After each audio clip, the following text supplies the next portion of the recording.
बता दिया कि 48 घंटे की ड्यूटी है, जो ड्यूटी आज शुरू होगी।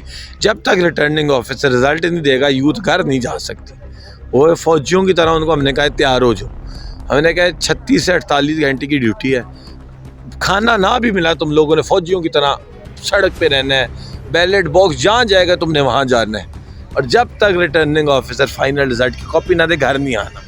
तो और जब आओ तो ढोल वाला साथ लेके आना है, क्योंकि इंशाल्लाह कल रात एक अजीमुल शान जश्न होगा दरिया खान में। इन्होंने बदमाशी के जोर पे की, इन्होंने यहाँ बक्खर के मुहाजिरों पे जो जुल्म किया है, इन्होंने बक्खर की यूथ पे जो जुल्म किया है, जाली पर्चे कटवाना, मतलब यह तो ये आप यहाँ तो मशहूर है कि ये जाली पर्चा एक औरत करवा देती है झूठा आदमी पे, अगर आप मुखालफिन में शुमार हो आपका। तो इस तरह की बातें यहाँ आम हो चुकी हैं, जिससे पता चलता है कि वक्त आ गया है, बक्खर को भी तब्दीली की ज़रूरत है, हकीकी आज़ादी को बक्खर को भी ज़रूरत है। नून लीग के जलसे में इनको टारगेट किया गया है शुएब रशीद नवानी की तरफ से, तो आइए उस हवाले से भी इनसे बात करते हैं। अस्सलाम वालेकुम। वालेकुम सलाम। सर, आपको टारगेट किया गया है उस दिन नून लीग के जलसे में शुएब रशीद नवानी की तरफ से, इस हवाले से आप क्या कहना चाहेंगे? उन्होंने आपको हिट किया है। मैं तो आगे होता ज़्यादा सियासत बक्खर में पहली दफ़ा ये कैंपेन के लिए आया हूँ। मेरा इंटरेस्ट तो ओवरऑल मैं ज़्यादा देखता हूँ पाकिस्तान के डिफरेंट ओवरऑल नेशनल पॉलिटिक्स में ज़्यादा इंटरेस्ट रखता हूँ, एक्टिविज़म में। तो मैं तो इस बच्चे को नहीं जानता कि ये कौन है, तो इसने अगर टारगेट पर नहीं क्या किया क्या नहीं किया, ना पिद्दी का छोरपा, बट ये पता है कि जिसकी ये शख्स कैंपेन कर रहा है वो एक लोटा है, और वो लोटों का कप्तान है, वो लोटों का किंग लोटा है। तो इसलिए ऐसे बंदे को सीरियसली मैं लेता ही नहीं। और इसके अलावा आपकी कैंपेन कैसी जा रही है इस हल्का पीपी 90 में? अल्हम्दुलिल्लाह मेरा ख्याल है कि बक्खर की तारीख का सबसे बड़ा रिज़ल्ट आएगा ये, इस तरह के ये बक्खर की पॉलिटिक्स के डायनेमिक्स बदल देगा इस दफ़ा। और ये जो बक्खर में एक शख्सी वोट है, ये शख्सी सियासत है, नज़रियाती सियासत की तरफ चली जाएगी, सिलेक्शन की तरफ, और ये बड़ा ज़रूरी है। जिस तरह KP में भी आप देखते हैं, मियाँ वाली साइड पे भी आपने देखा, शहरों में भी देखा है, एक नज़रियाती वोट बैंक होता है जो नज़रिए पे चलता है, जो हमारा नज़रिया जिसमें है कि ला इलाहा इल्लल्लाह का जो नज़रिया है कि अपने आप को आज़ाद, खुद मुख्तार, गुलामी नामंजूर, एब्सोल्युटली नॉट की जिसमें हम बात करते हैं, जिसमें हम बात करते हैं कि ख़त्म नबूवत सल्लल्लाहु अलैहि वसल्लम की बात करते हैं, और सारे खौफों से आज़ाद होने की बात करते हैं। तो इस नज़रिए की पे चलने के लिए आप किसी शख्स को नज़रिए से ऊपर नहीं रख सकते। लिहाजा इंशाल्लाह बक्खर की तारीख में एक ज़बरदस्त और बेस्ट रिज़ल्ट आने वाला है इंशाल्लाह इस दफ़ा। क्या समझते हैं बक्खर की आवाम कई सालों से, मैं इस तरह कहूँ कि सईद अकबर नवानी जो इस DC2 हैं, जिसको आपने अपनी ज़बान में लोटा कहा है, वो सदाबहार MP रहे हैं। अब क्या लगता है इस बार इलेक्शन में जो है आप उसे हरा पाएंगे? बिल्कुल, हार तो वो चुका है। आपने मतलब आप इससे अंदाज़ा लगाएं कि बक्खर की यूथ के लड़के पिछले 3 महीने में कितने लड़कों को इन्होंने जेलों में डाला है। बक्खर में यूथ में क्यों डालना पड़ा? बुकला गए, धमकियों पे उतर आना, पर्चे जाली कटवाना, इनका जो ख़ानदानी पेशा है, इस तरह की हटकंडों पे उतर आना, बुकला गए हैं ना।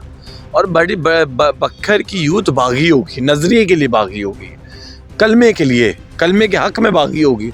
तो ये जो जब ये चीज़ हो जाए ना, ये बड़ी ख़तरनाक होती है, क्योंकि फिर बच्चा कहता है अब्बू अब आप जो कह रहे ना इस लोटे को वोट देने का, मैं नहीं वोट दूंगा, मैं हक और सच को वोट दूंगा। तो ये जो एक चेंज आया है, और ये जो एक कह लें फैमिली ने कब्ज़ा किया हुआ था बक्खर पे, कब्ज़ा तो टूट भी गया था, नजीबुल्लाह खान ने तोड़ दिया था, लेकिन ज़ाहिर है उनकी वफ़ात होगी। ये तो कब के इनके बिस्तर और तकिए और कपड़े और सामान सब पैक था, ये इनको रुखसत कर चुके होते, क्योंकि इन्होंने बदमाशी के ज़ोर पे की। इन्होंने यहाँ बक्खर के मुहाजिरों पे जो जुल्म किया है, इन्होंने बक्खर की यूथ पे जो जुल्म किया है, जाली पर्चे कटवाना, मतलब यह तो ये आप यहाँ तो मशहूर है कि ये जाली पर्चा एक औरत करवा देती है झूठा आदमी पे, अगर आप मुखालफिन में शुमार हो आपका। तो इस तरह की बातें यहाँ आम हो चुकी हैं, जिससे पता चलता है कि वक्त आ गया है, बकर को भी तब्दीली की ज़रूरत है, हकीकी आज़ादी को बकर को भी ज़रूरत है। और कल 17 जुलाई इलेक्शन डे है, कल के हवाले से आपने क्या इक़दामात लिए हैं? क्योंकि जो आपके कारकुनान हैं उनको धमकियां भी मौसूल हो रही हैं मुखालिफिन की तरफ से, और आपने कल के हवाले से क्या इक़दामात लिए? ये धमकियां तो कारकुनान को नहीं, खाली वोटर्स को भी धमकियां आती हैं, लेकिन इस दफ़ा सबने इनको आंखें दिखाई हैं। ये और पोलिंग स्टेशन के बाहर हमारी यूथ पहरा देगी, हिफाजत करेगी हमारे पोलिंग एजेंट्स का, बैलेट बॉक्सेस को जो कानूनी प्रोटेक्शन बैलेट बॉक्स को देनी चाहिए वो देगी, और इंशाल्लाह कोई नाखुशगवार वाक़या इंशाल्लाह बक्कर में नहीं आएगा। पुरअमन इलेक्शन होगा, वन साइडेड इलेक्शन है, इसलिए इसमें कोई वो नहीं है कि हमें परेशानी और ये बातें, ये डराने वाली बातें, ये सिर्फ एक अब हवा ही रह गई हैं। बक्खर में वन साइडेड इलेक्शन होने जा रहा है कल, तारीखी 15 से 20 हज़ार वोटों की फतह होगी इंशाल्लाह, जो सदियाँ बाहर इंशाल्लाह बक्खर के आज़ादी, हकीकी आज़ादी के दरवाज़े खुलेंगे। और मेरा ख़्याल है कि पोलिंग स्टेशन पे आप देखेंगे एक भरपूर ईद का समा होगा और लोग खुश होंगे, लोग इंजॉय कर रहे होंगे, वोटर्स को वेलकम कर रहे होंगे, वोटर्स वोट डाल रहे होंगे। एक बक्खर का इलेक्शन सबसे बेहतरीन इलेक्शन होगा इंशाल्लाह इन 20 सीटों में। और मेरा ख्याल है कि क्या कहते क्या हैं, लगता है इन 20 सीटों में से कितनी सीटें आप विन कर जाएंगे? 17, मेरा ख्याल है 16-17 में ईजी विन है, 16-17। कल मुझे 18-20 लग रहा था, लेकिन 1-2 सीटें कम हो सकती, लेकिन 16-17 नज़र आ रही है। और कल के हवाले से आप अपनी यूथ को क्या पैगाम देना चाहेंगे? वो कल उनकी ड्यूटी किस तरह होगी? उनको बता दिया कि 48 घंटे की ड्यूटी है, जो ड्यूटी आज शुरू होगी। जब तक रिटर्निंग ऑफिसर रिज़ल्ट नहीं देगा यूथ घर नहीं जा सकती। वो फौजियों की तरह उनको हमने कहा तैयार हो जाओ।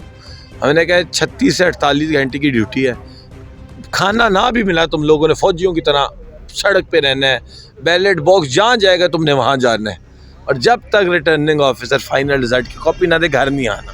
तो और जब आओ तो ढोल वाला साथ लेके आना है, क्योंकि इंशाल्लाह कल रात एक अजीमुल शान जश्न होगा दरिया खान में। जी, तो ये थे हसन नियाज़ी साहब, इन्होंने अपने पॉइंट ऑफ व्यू दिए कि इंशाल्लाह ये जो है 20 में से 17 या 16 सीटें विन करके दिखाएंगे और कल इनका जश्न का दिन होगा। इसी के साथ अपने मेज़बान काशान अख्तर को दीजिए इजाज़त। अल्लाह हाफ़िज़। बता दिया कि 48 घंटे की ड्यूटी है, जो ड्यूटी आज शुरू होगी।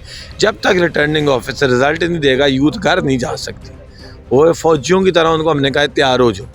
हमने कहा 36 से 48 घंटे की ड्यूटी है, खाना ना भी मिला तुम लोगों ने फौजियों की तरह सड़क पे रहना है, बैलेट बॉक्स जहाँ जाएगा तुमने वहाँ जाना है, और जब तक रिटर्निंग ऑफिसर फाइनल रिज़ल्ट की कॉपी ना दे घर नहीं आना। तो और जब आओ तो ढोल वाला साथ लेके आना है, क्योंकि इंशाल्लाह कल रात एक अजीमुल शान जश्न होगा दरिया खान में।